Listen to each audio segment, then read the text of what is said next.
Israelna Gaza-gi building-singda attack sathabada miyoi yankhairom hatkhrei haukiba pung kunmarida Northern Gaza-da leiba residential building-singda Israelna air strike tawbadagi Palestine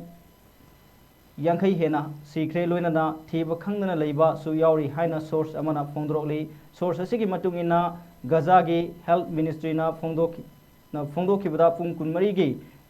manungda angang amadi ahal oiraba miyoi kumapan starvation ga mari leinana siki loinana atopa miyoi lising kaya amasu starvation na kudong thiba mayoknari haina mahangna makha tari nakal amoromda Israel na kha amasung nongpok thangba Lebanon gi city singda bombing tawduna yamdrabada miyoi ama hatkhre masi November da Hezbollah ga loinana lan sokna khiba matungda khwaidagi sathiba attack kharagi manungda amani haina phongdroli amasung Yemen na kapsilakhiba missile na ani Israel na intercept tawkhre haina Israel gi military na phongdrokre Iran gi mari leinaba Houthi singna attack leptana hengalakpadagi Jerusalem amasung occupied West Bank yauna leibak sinba thungna siren khongki haina phongdroki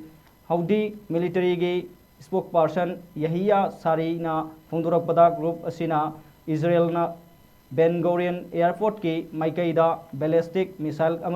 amasung Tel Aviv ki Maikaida gi drone attack tawki hairi mahakna makha taraduna Houthi singna Red Sea da US ki ship singda sathariba attack sing ceasefire taunanaba leirabasu America ga yanarabasu makhoina Israel da makha tana landagani haina phongdokre loinana Houthi singa Gaza ga Palestine singbu makha tana mateng pangba leppa leitana honakigani hairi